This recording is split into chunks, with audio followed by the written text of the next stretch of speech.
everybody. Happy Tuesday. Hope everyone had a restful Memorial Day, an observant one as well. Let's get started. For months, the president made clear that Congress must meet its basic constitutional responsibility to prevent a first ever default, just as it has been done 78 times before since 1960. The president made clear that default was not an option and laid out the economic stakes of a default: a recession, millions of jobs lost, devastated retirement accounts, higher borrowing costs. And the president said from the beginning that he would negotiate with Republicans on a budget just like it has been done every year. He directed his team to work in good faith toward a reasonable bipartisan agreement. This agreement will do the following: protect Democrats' historic legislative accomplishments, including the Inflation Reduction Act, PACT Act, CHIPS Act, and the bipartisan infrastructure law.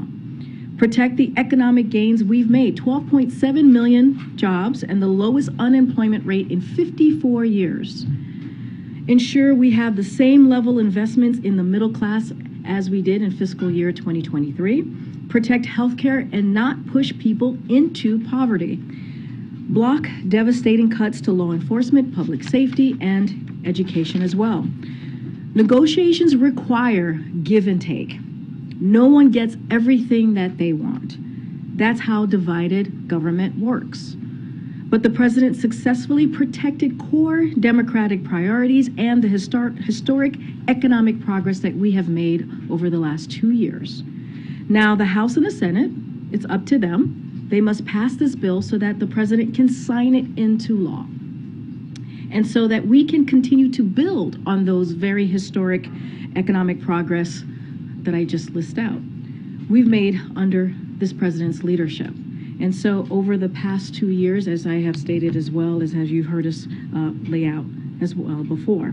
Now, without further ado, I have the OMB Director, the Director of Office of Management and Budget, Shalanda Young. Director Young is here, and she's happy to take your questions. And thank you for all of the work that you've done these past 2 weeks, or several weeks.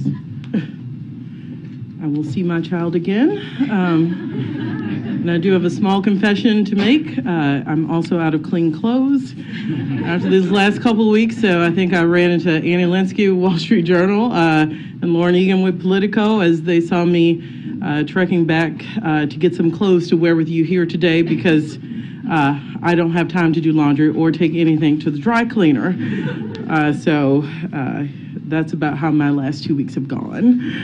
But as you know, the president and the Speaker McCarthy, reached a reasonable bipartisan agreement over the weekend. As someone who had the pleasure of negotiating this as a part of a great team, I can assure you that this was no easy task to get here.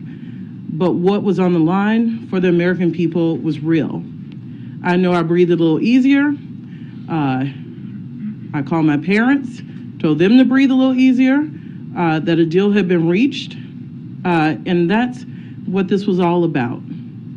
It's an agreement that not only prevents the first ever default in this country, but it will protect our hard-earned and historic economic recovery. It will protect our legislative achievements, including the legislation that is creating good jobs in this country. And it's protecting critical programs that millions of Americans count on, that you've heard me repeatedly talk about. I want to be clear, this agreement represents a compromise, which means no one gets everything that they want, and hard choices had to be made. Negotiations require give and take. That's the responsibility of governing. For months, the president made clear, and you may have heard me say this once or twice, that Congress must take action to prevent default.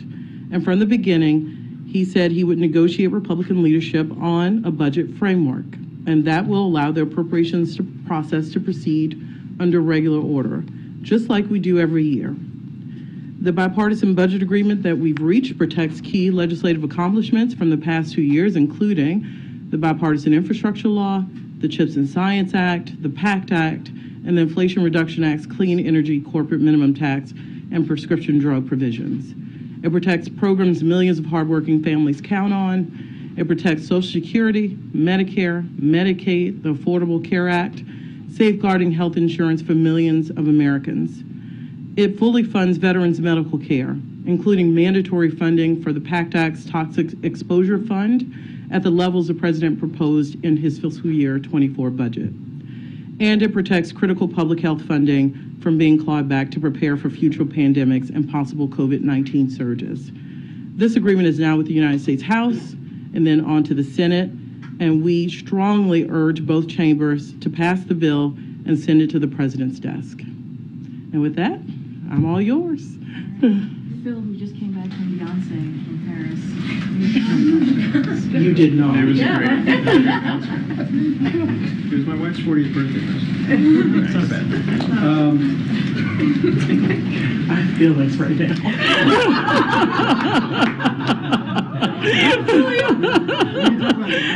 We can. I think Phil has feelings. This is going to be a hell of a segue. The appropriations adjustments, Yep. They're a pretty critical part of the agreement, I think. We know about COVID funds, obviously IRS as well. Can you detail kind of the full scale of the adjustments that you guys agreed to and shook hands on? First, I think it's important to know the appropriations process, hello, former staff director, uses adjustments all the time. They do rescissions, they use emergency money. That is how the appropriations process works. Because we were dealing with the top lines, we thought it important to memorialize some of those adjustment agreements. It does not stop the Appropriations Committee from doing other things they feel is necessary to make sure the appropriations process works. But to ensure that we got to a similar level, close to the same level as this year, we certainly wanted to have an agreement with the Speaker's team about what that was. Because remember, part of this deal is to make sure we have an appropriations process that works. This unlocks that, just like budget resolutions would have. So now we're setting top line here, and when the Appropriation Committee works, you will see them use $22 billion of the COVID relief rescissions, which were taken in this bill. The appropriators will use some of that money to spread around how they see fit. We didn't get into the individual line items in this bill. They will also, as you've heard, use IRS rescissions from the IRA on the mandatory side. Again, we don't dictate how, but they will rescind $10 billion both years, and they will then use that to be reinvested into non-defense discretionary. They will also use other rescissions that the appropriators will decide the mix of, but we agreed on the levels that they could be higher, $10 billion higher than last year, and the appropriators will use that.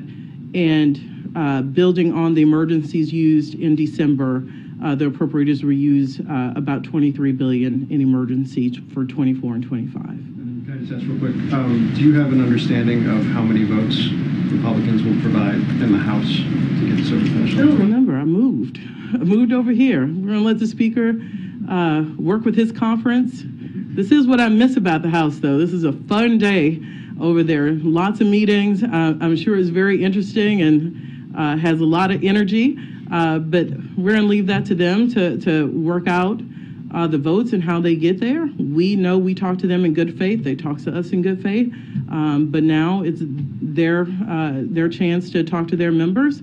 We from here are making sure members know what's in this bill, education. But look, I know a lot of members of Congress. What you don't do is call and tell them what to do. You educate. You say, let me know what you need to know, what's in this bill, how it's written, how it's going to be implemented, and we're here to answer you. Thanks. Two questions. First on SNAP. Karine just said that one of the President's priorities was not to push people into poverty, but as this bill is written with the adjustments in the work requirements in SNAP, Republicans estimate 700,000 Americans are going to lose those benefits. So can you square that circle? How? Yeah. The President said to me, said to the rest of the team over and over, he would not increase poverty in this country. So while, yes, there will be a phase-in to add age up to 54, remember, we also got new exemptions in this bill that both parties agreed to do. We will have exemptions for from 18 to the new population of 54. So not just a new population, but these new 3 exemptions will go from even the existing population. So some people who have these requirements now will no longer, if they're homeless, if they're veterans, if they're foster youth aged out of the system up to 24.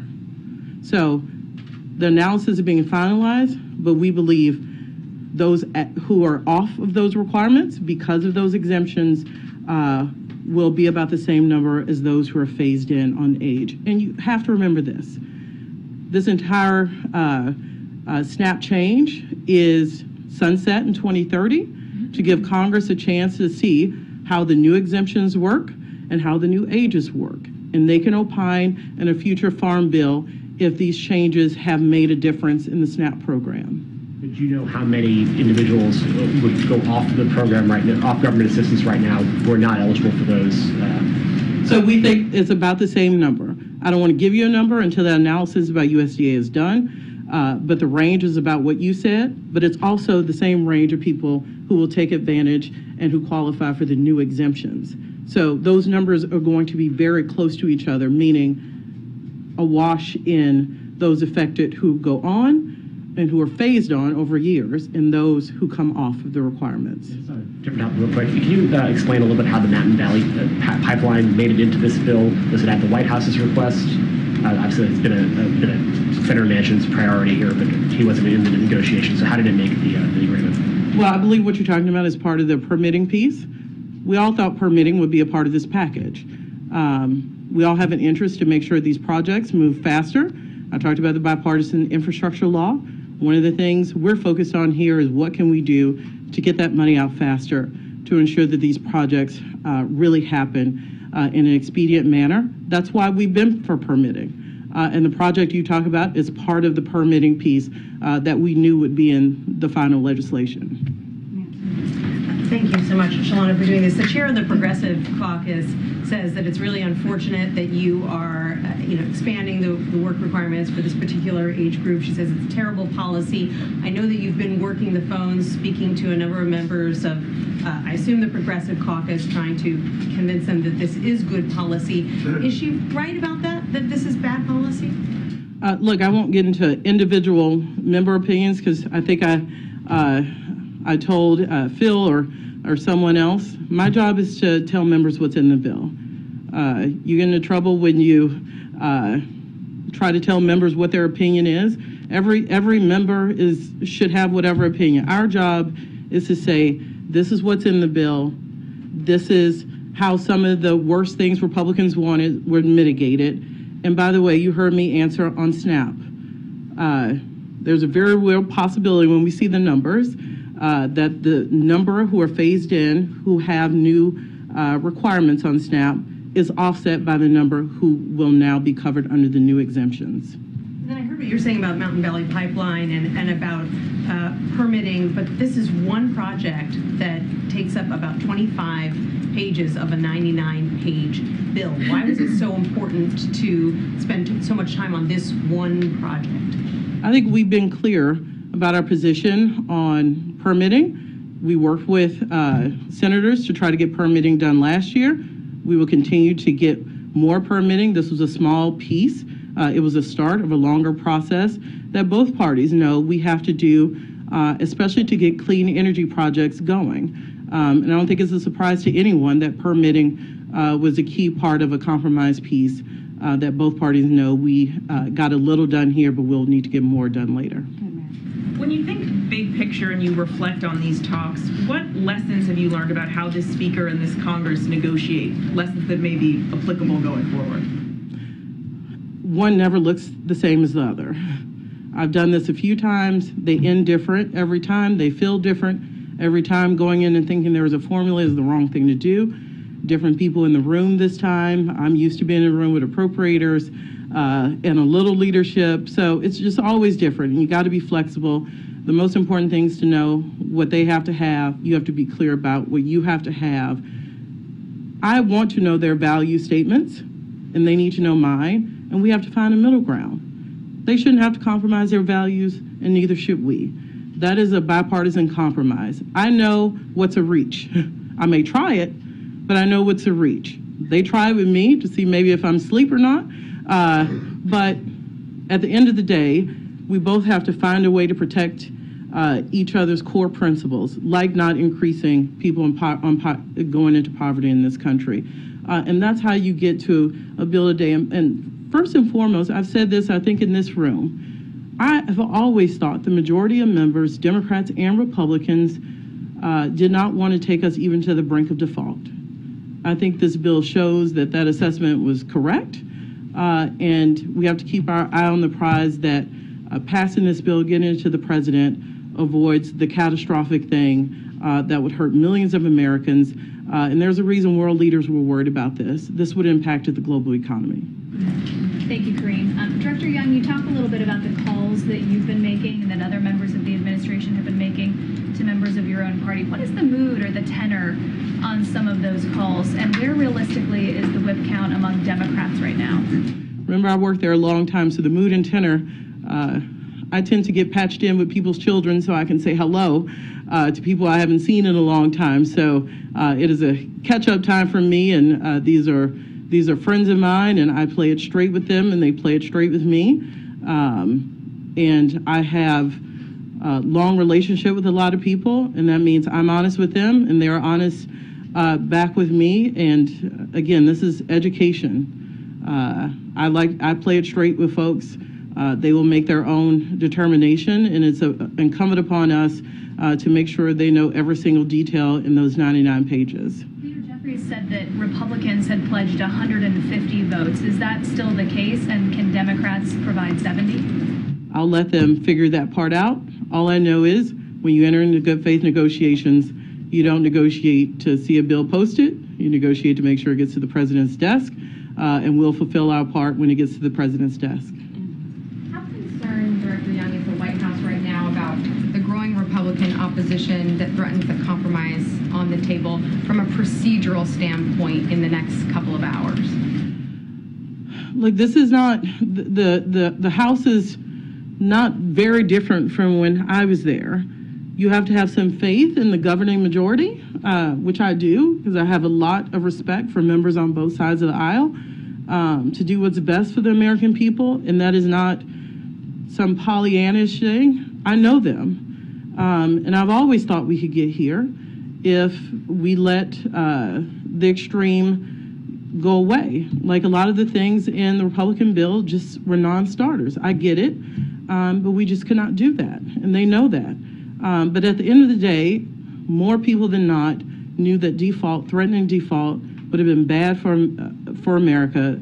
The 12 million jobs added, record low unemployment, undoubtedly, that would have been wiped out almost immediately, and that would have been unacceptable. What does this mean for future negotiations in a sharply divided Congress, as you've been talking about, in terms of the level of confidence you have that there's enough goodwill that we won't just be back in this same position later this year when it comes to avoiding a government shutdown, or just a repeat of this scenario with different stakes? Yeah, look,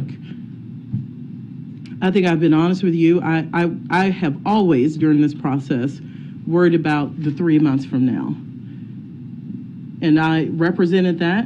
Whatever these top lines were, they had to allow an appropriations process to at least try.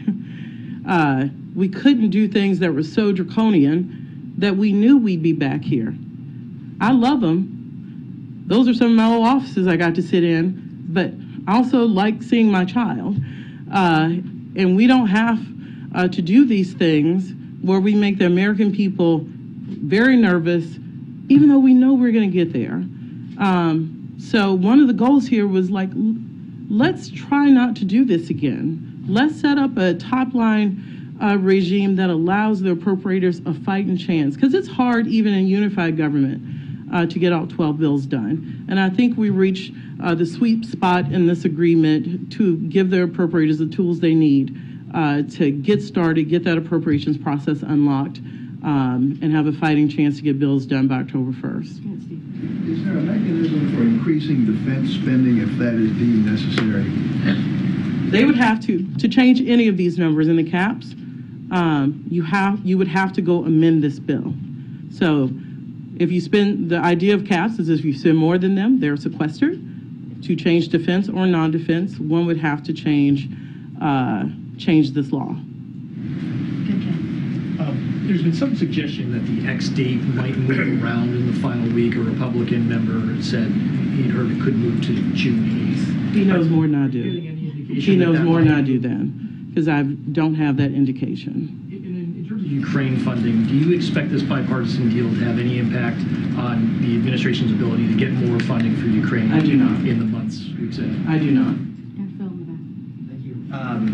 The compromise gives you, as the OMB director, complete waiver authority over administrative pay-go if you deem it necessary for program delivery. I'm wondering if the bill as written becomes law, how frequently do you anticipate using that waiver authority?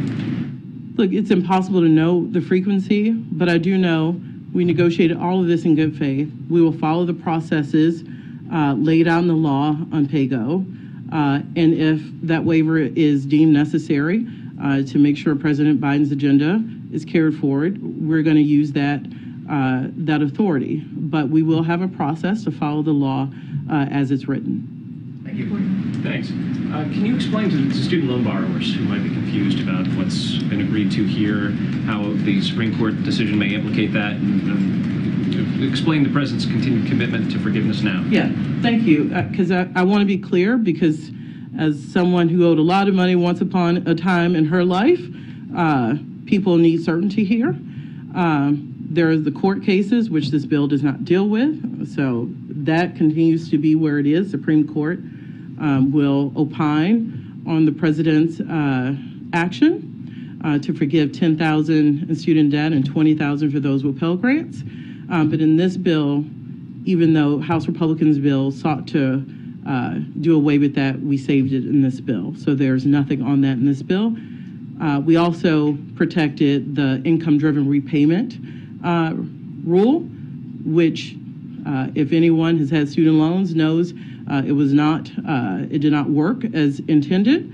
And this rule is intended to really tie payments to true income. Like, it matters to people whether they pay $50 or $500 a month. The big balance matters, but when I was a young person starting out this town, if you asked me to pay $200, then I probably ate ramen noodles.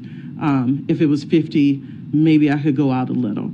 So that balance, this is an important rule to make sure people have a little breathing room every month, and that was protected in this law. The one thing is this bill does end the payment pause, but very close to the time frame we were going to end it as an administration when it comes to repayment.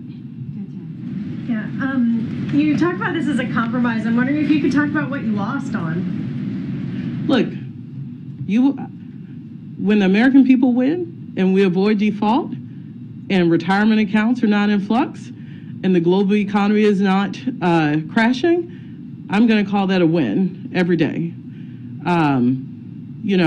Individual people have issues with different parts of the bill. You've heard some of your colleagues bring up concerns that some members have. I have to look at what was our ultimate goal. And we are in divided government. This is what happens in divided government. They get to have an opinion and we get to have an opinion. And all things equal, I think this compromise agreement is reasonable for both sides. And that's what we sought. Protect the American people from the worst possible outcome, first ever default. Allow Republicans to have some curbing of spending, which is flatline for non-defense discretionary, and we move on and get an appropriations process that works. And I think that's a good middle ground. Just one more. Given that this process brought the U.S. to the brink, and this process isn't quite over yet, has there been any reconsideration of doing away with the debt ceiling at some point? Is there, late at night when you had no laundry or at other times, where is the administration thinking on the usefulness of having a debt ceiling? Right now, I'm thinking about how quickly this can get to the president's desk and we can avoid default, and not only avoid default for a little while until 2025, which is what this bill does. And it does give us some breathing room not to enter into these chaotic circumstances which would bring uncertainty to the American people. That's where I'm focused. Director Young, progressives would say that you lost on several provisions: permitting reform, work requirements, spending cuts that they view as harmful. Congresswoman Jayapal said today that the CPC wants to immediately sit down with the president and talk about what the next 2 years are going to be like. So does the White House feel, as a result of the way this process played out, that it has some work to do with repairing relationships with progressives? And would the White House also like to set up a meeting like that? Look, I don't do the president's schedule. I'll let other people opine on who he will meet with and when. What I will say is I've worked in many divided government situations. I think this is where you would expect a bipartisan agreement to land. It's just the reality. There's not unified government. They have ideas. We have to listen to them. We have to talk about it. We have to find a place that is not harmful for the American people or try to stave off the worst. I think we did that. And so we have to look at the big picture. That's what I'm going to do over the next 2 years. What can we do to find common ground, work together? This president has a history of bipartisanship, including over the last 2 years, including on veterans, PACT Act, and bipartisan infrastructure law. So there's opportunity to work together here. And we have seen that over the last 2 years with this president and Republicans, and there's opportunity to keep that going. You've said a couple times that the agreement represents a compromise, and you said it's reasonable for both sides. But does the president feel like he came out ahead with this deal? The American people came out ahead. When you go into these things, what are you doing it for? Sure, there are some days where I have to slap myself and you're like, let it go. It's fine. The point is to avoid default, not hurt American people in the process by having draconian changes like we saw in the Republican bill on Medicaid, which we did not carry forward. So protect the things that would have hurt hardworking Americans, come up with reasonable spending levels, which I think most Americans, when they hear a spending freeze, that's reasonable, and do our basic, have Congress do its basic constitutional duty, which is avoid default. So this isn't about Republicans or Democrats. If you get into who won, who didn't, you lost already. When you're talking about default, it is the American people won today, especially when it gets to the president's desk, because we have avoided what would have been absolutely catastrophic. Look, we've seen government shutdowns, and I think people understand what the feel is. Thankfully, we have not seen default in this country. So when we talk about catastrophe, since we have not seen it, have not felt it, I think people think it's a little hyperbole. It is not. Every economist tells us that all the gains we've seen, we go backwards. That we're back to situations like we've seen in the pandemic. That was absolutely unacceptable, and we avoided that by also protecting some key things and not violating our core values. Thank you, Shalanda. So, taking a larger view at this, should the debt ceiling deal get signed, will it help bring down inflation over the next 12 months? So what I will tell you is what would have been terrible for inflation in the economy would have been a default. We have seen a moderation. I'll let the credit agencies have not moved down the creditworthiness of the United States, but we needed to make sure we got a deal before that happened. We have done that and hopefully staved that off. But this is exactly why, because we risk overturning the gains we've made in inflation. It's not low enough, but it is moderating. And my fear was even if we got closer and certainly defaulted, we would have been in a situation where we lost jobs and lost the gains we've made in tackling inflation. But with this deal, is this an admission by the president that maybe the government spent too much money over the past 2 years? What I'll say is we're in divided government. And both sides have thoughts about the trajectory of the country of spending.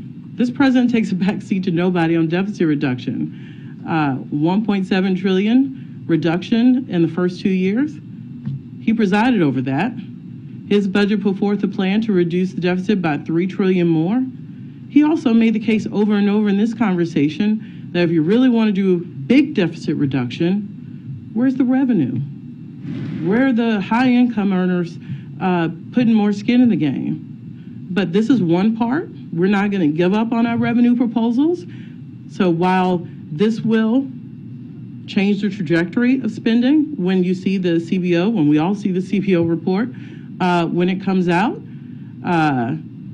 where we really need to make headway is on our revenue proposals, which has long-lasting deficit reduction abilities and just structural change to change the unfairness in the tax system. Most of that $1.7 trillion that went off for the first 2 years was COVID spending that ran off, and the CBO says the deficit actually will increase. Next year it's 1.7, it was 1.4 this year, 1.7 next year, and then up to 2 point something in 10 years.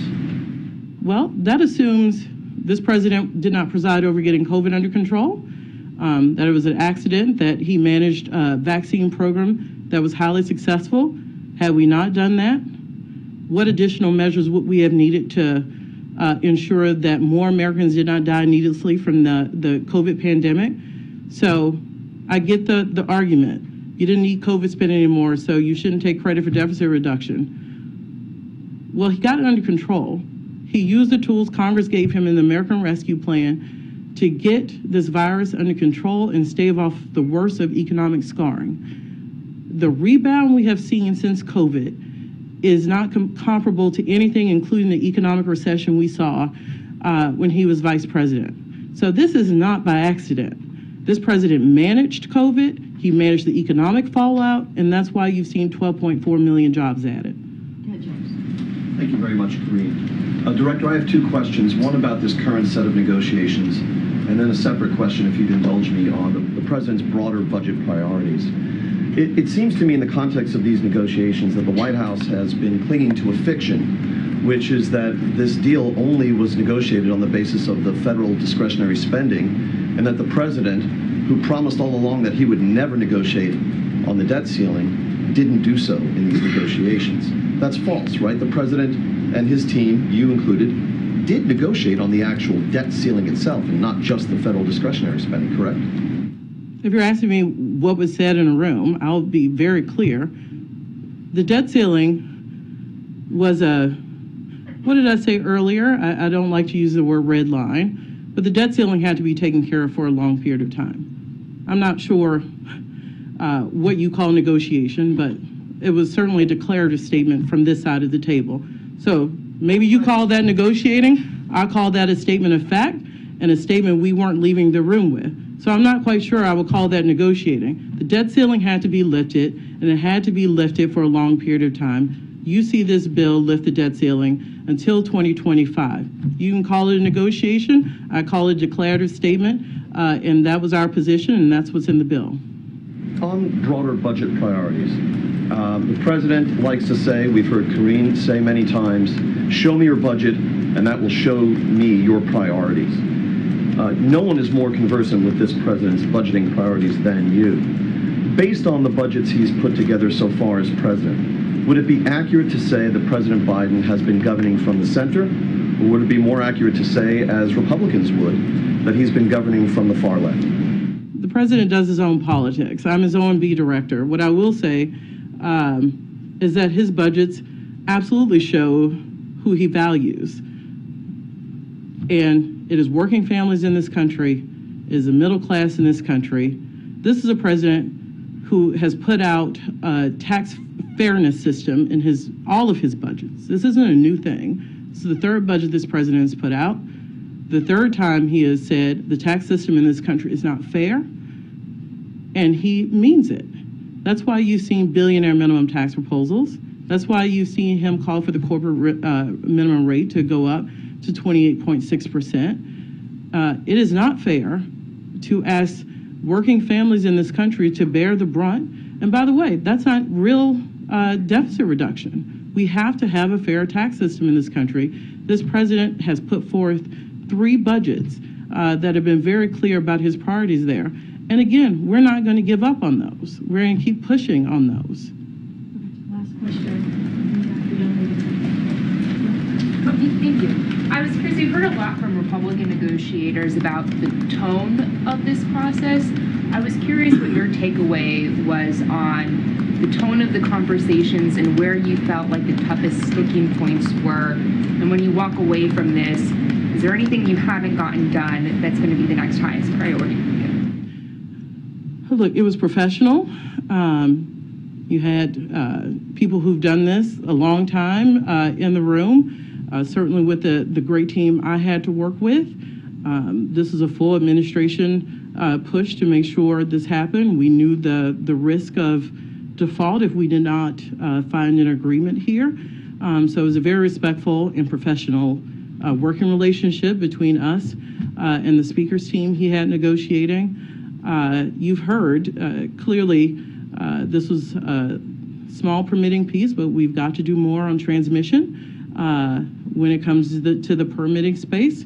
It's very clear about that. This is a starting point, and we are going to make sure that we can get clean energy expanded by working on transmission in the future. All right. Thank you so much. Oh, thank you. It's starting to get hot. It gets hot up on the lights. All right, thanks so much. Thank you. Thank you. I didn't think she wanted to leave for a second. All right, I have one more thing at the top, and then I'll take a few questions. So, as you all saw, we announced this morning that President Biden looks forward to welcoming Prime Minister Sunak of the United Kingdom to the White House on Thursday, June 8th, to further deepen the close and historic partnership between the United States and the United Kingdom. The two leaders saw each other most recently, as you all know, in Hiroshima at the G7, and they have met several times this year, including Belfast in April and San Diego in March as well. During the visit, the two leaders will review a range of global issues, including our shared support for Ukraine as it defends itself against Russia's brutal war of aggression, as well as further action to bolster energy security and address the climate crisis. The President and the Prime Minister will also discuss efforts to continue strengthening our economic relationship, as well as we confront shared economic and national security challenges. They will also review developments in Northern Ireland as part of their shared commitment to preserving the gains of the Belfast Good Friday Agreement. And to pre-exempt any questions that will come from here about a 2+2 press conference during the visit, both leaders are looking forward to hosting a joint 2+2 press conference on June 8th. So you certainly could expect that, should expect that from the two leaders on that day. Go ahead, Z. Thanks, Karine. There's some news from Georgia today from the former First Lady, Rosalynn Carter, has been diagnosed with dementia. I was wondering if the White House had any reaction, and has the President spoken with either of the Carters recently or members of the Carter family? Well, thank you for the question. I can say that the Bidens have stayed in touch with President Carter's team to ensure that their family knows that they are certainly in the President and the First Lady's thoughts, and I will leave it there. And secondly, with regards to the attacks, the apparent attacks this morning in Moscow, has the U.S. ascertained whether American-supplied drones were used in that attack, that the Ukrainian government had knowledge of that attack, and then did last week's discovery of U.S. supplied material in Volgograd in Russia does it give the President any concern about continuing to supply the Ukrainian government with military equipment that can be used on Russian soil? So, look, as you know, we've seen the reportings, we've seen the news, and are certainly gathering information about what happened to get a better perspective and some clarity about what happened. But I can speak to this more generally, as you know, and as a general matter, we have said this before. We do not support attacks inside of Russia. We've been very clear about that. We have, we have been focused on providing Ukraine, as you've heard from the President, as you've heard from National Security Advisor and many colleagues from the NSC, my colleagues from the NSC, with the equipment and training they need to retake their own sovereign territory, and that's exactly what we've done for this past more than a year now. And if you look at where we are today was also Russia's 17th round of airstrikes on Kyiv just this month alone, the month of May, which we're almost clearly done with, many of which have devastated civilian areas as Russia continues its brutal attacks against the people of Ukraine. So Russia started this unprovoked aggression, this unprovoked war against Ukraine. Russia can end this at any time. You've heard us say this many times from this podium. They can withdraw their forces from Ukraine, and instead of launching these brutal airstrikes against Ukraine and in their cities and on people every day. So we've been very clear about that. Does the president believe that Ukraine risks losing the moral high ground in this conflict if it strikes at potentially civilian targets in Moscow? So look, I'm going to be very clear. We're gathering information. I'm not going to get into hypotheticals from here. We do not support the use of U.S.-made equipment being used for attacks inside of Russia. We've been very clear about that, and we'll continue to do that. And we have been clear, not just publicly, but privately, clearly with the Ukrainians, but not going to get into hypotheticals. We're going to look into gather information to see exactly what happened so we can get some clarity. But as I said, we've been very clear. Go ahead. Spoken to Ukraine about this attack yet?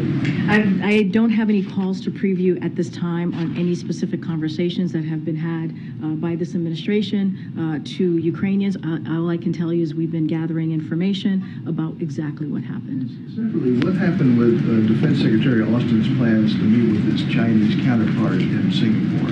So look, as you've heard us say again from here at this podium, it is we see value certainly in military to military conversations to responsibly manage a complex relationship and to avoid any misunderstanding or escalation of competition into conflict. We've been very clear about that, and keeping the lines of communication open between the United States and China is a responsible thing to do, is something that we want to certainly continue to have that approach. Anything else, I would certainly refer you to the Department of Defense. Just one more. The president said yesterday there will be a review on engagement with Uganda. How long do you expect that to take? So look, I know the president, as you just stated, put out a statement about this, a pretty lengthy statement yesterday about what we saw from Uganda yesterday. The enactment of Uganda's Anti-Homosexuality Act is a tragic violation of human rights, of universal human rights, one that is that one is not worthy, to be clear, of the Ugandan people, and one that jeopardizes the prospects of critical economic growth for the entire country. So look, this certainly endangers or poised the dangers of by this democratic backsliding are a threat to everyone residing in Uganda, including the U.S. government personnel, the staff of our implementing partners, tourists, members of the business community, and others. And so, as we consider, and we, as the president stated in his statement yesterday, additional steps, the National Security Council and other U.S. government agencies are evaluating the implications of this law and all aspects of U.S. engagement with Uganda, including our ability to safely deliver services under the U.S. President's Emergency Plan for AIDS Relief, PEPFAR, as we call it here, as you all have reported on, and other forms of assistance and investment. Again, we're going to review that. We're going to take a look at that, and just don't have anything to share on what that when that review will be done and exactly what steps we're going to be taking. Just thanks for blowing me up. I know, but I have a question for you. What's your favorite Beyonce song? There's too many to list on camera. Smart answer. Following up on Steve's question about the request for a meeting between Secretary Austin and his Chinese counterpart, is the administration aware of anything that the Chinese want to try and open this line of communication? Where do things stand in terms of if there's a pathway forward, or if this is just the reality from here on out? So look, I don't have any. That's something for clearly the PRC to answer to. What I can say is we understand the importance, and we have been very clear about this for several months, about keeping the lines of communication open between the United States and China. And so we believe, again, it's the most responsible thing to do. And as you know, most recently, the National Security Advisor, Jake Sullivan, had a lengthy conversation with his counterpart about meaningful step forward as we think about the relationship, the U.S. relationship with China. And so that is important. Those lines of communication certainly have been open and continue to happen. But look, military conversation is obviously critical as we managed, as I mentioned moments ago, this really complex relationship that we have. And again, to avoid any misunderstandings or certainly avoid what we see as competition into conflict. So we're going to continue to certainly have that approach, but any specifics that leads to that has to deal with the Department of Defense, certainly I would refer you to my colleagues there. Thanks, Karine. So there are now some 50 amendments and counting that have been proposed in the House when it comes to the budget debt bill. Is the White House position that this bill needs to pass as is? Are you open to some amendments depending on what they are? So look, what I can say is we have a short limited of time here, as we know from the Treasury's letter on when default can happen, which is June 5th. With the budget agreement, we've been very clear. We think this is a bipartisan, reasonable budget agreement that the two sides certainly have come together, and that clearly Speaker McCarthy supports and the President support. And so we're certainly going to leave the mechanics and how this moves forward to the leadership in Congress. But as we see this budget agreement today, as we saw the framework that came out of these really good faith conversations, we're certainly going to continue to share our thoughts about how important it is to get this done for the American people. I'm not going to get into specifics about the 50 plus amendments and what it will ultimately look like. But look, this has been something that both sides, again, came to the table in good faith, understanding how important this is to the American people, and that's what you saw. And you saw American people should at least have some understanding or some comfort that government is working for them in the sense of coming forward a bipartisan, reasonable agreement. What does it say that this Mountain Valley Pipeline, which goes to Southern Virginia, is being opposed in this bill by one of Virginia's own senators, who says this shouldn't happen, at least not this way? So look, as you know, and you guys have been reporting on this, as we talk about the Mountain Valley Pipeline, it was going to move forward with or without this bill. That is just how, that is just fact. This is how it was being held up because of a lot of different environmental concerns. Well, look, the bill doesn't really do much as it relates to that project, to be quite honest. Instead, it preserves the largest investment in climate protection that we have seen in history under this administration. It helps get hundreds of clean energy projects online faster, all while protecting the full scope of the environmental reviews. And so, look, we believe a bipartisan compromise that congressional Democrats can be proud of, and also will accelerate on those clean energy promises. Look, again, when you look at this bipartisan, reasonable budget agreement, and we have talked about negotiation, I've said this many times from here, and certainly Director Young said it when she was here moments ago, it's not going to be perfect. Not everyone gets what they want, and that's what negotiation looks like. This is a divided government, as we all know. And so, look, this is really important to the American people. We have to get this done. We have to make sure that we get to the other side of these conversations. Thank you. President Biden was asked yesterday about long-range missiles for Ukraine ATACMS, and he said it's still in play. In the past, the U.S. would say no. So what's changed from no to it's still in play, and what needs to happen for the U.S. to provide Ukraine with long-range missiles? And also, I would like to follow up Zeke's question. I would like to clarify: you don't support Ukraine's attacks on Russian territory at all, or attacks with U.S. equipment? So look, I don't have anything any changes to the policy to announce from here as it relates to long-range long-range missiles.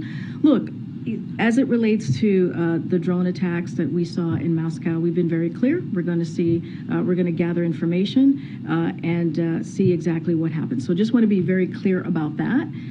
But look, we do not support attacks inside of Russia. That's it, period. I mean, I cannot be any more clear than what I just stated. We do not support attacks inside of Russia, period. We've been very clear about that. That's been a general matter that you have heard from us over and over again this past several months, and I cannot be more clearer than that.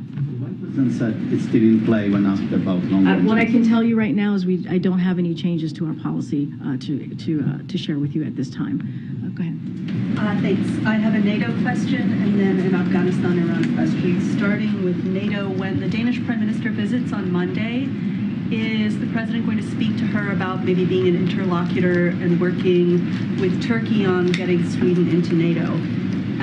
And then also, can you just update us on the F-16s and Sweden's membership? Is that something that the White House expects to have sorted by the time the NATO summit happens? So two things I can say. As you know, we read out the President's conversation with Erdogan yesterday.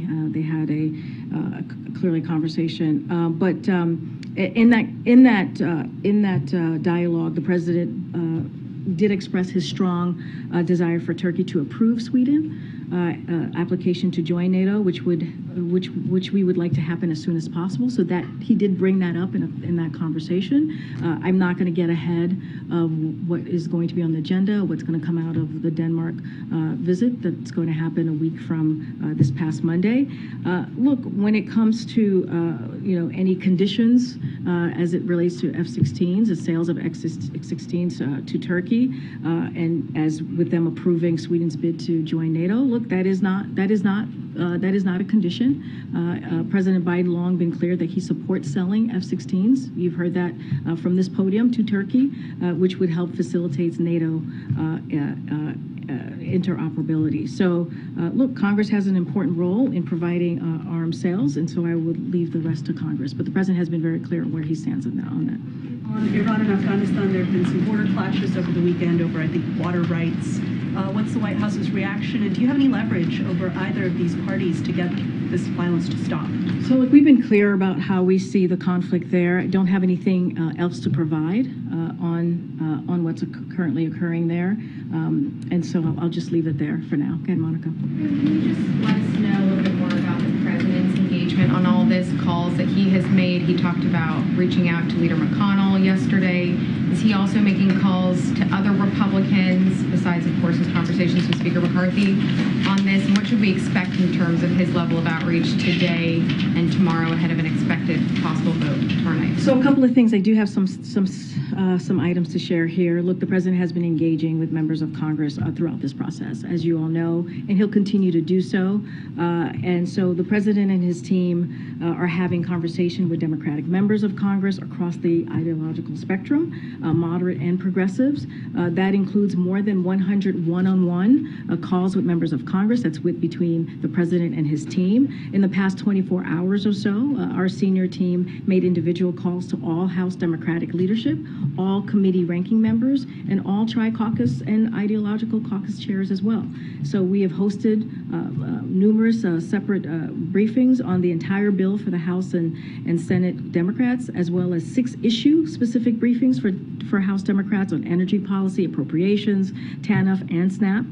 That doesn't include the numerous briefings for their staff. We've also briefed or offered to brief each of the tri-caucuses and ideological caucuses as well.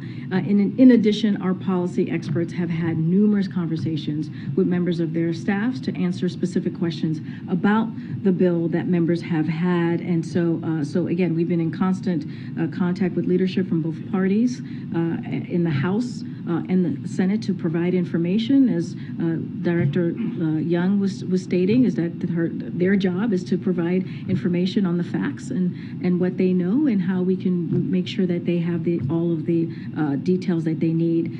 So, as you know, we don't provide private conversations from here, but I just list out all of the conversations and what we've done specifically coming out of this administration as it relates to this budget negotiation. Is there still a concern about the U.S. credit rating being downgraded given the Fitch warning last week? How real is that right now, and how is that factoring in? So look, we believe this is a reasonable bipartisan compromise the House congressional members should be proud of. We believe that it is important to get this done. We believe that again, we are a country that pays our debts, and that we should not be defaulting on those debts. And so, what the president wants to see, he wants to see the House and the Senate take this up. He wants to see this pass, and clearly both chambers. He wants to see this on his desk so he can sign it into law. And that's what we're going to continue to have those conversations to make sure that occurs. Yeah, Peter, I haven't seen you since Japan. Nice to see you again. Oh, yeah, I'm sure. You can say it's nice to see me. It's nice to see you too, Peter.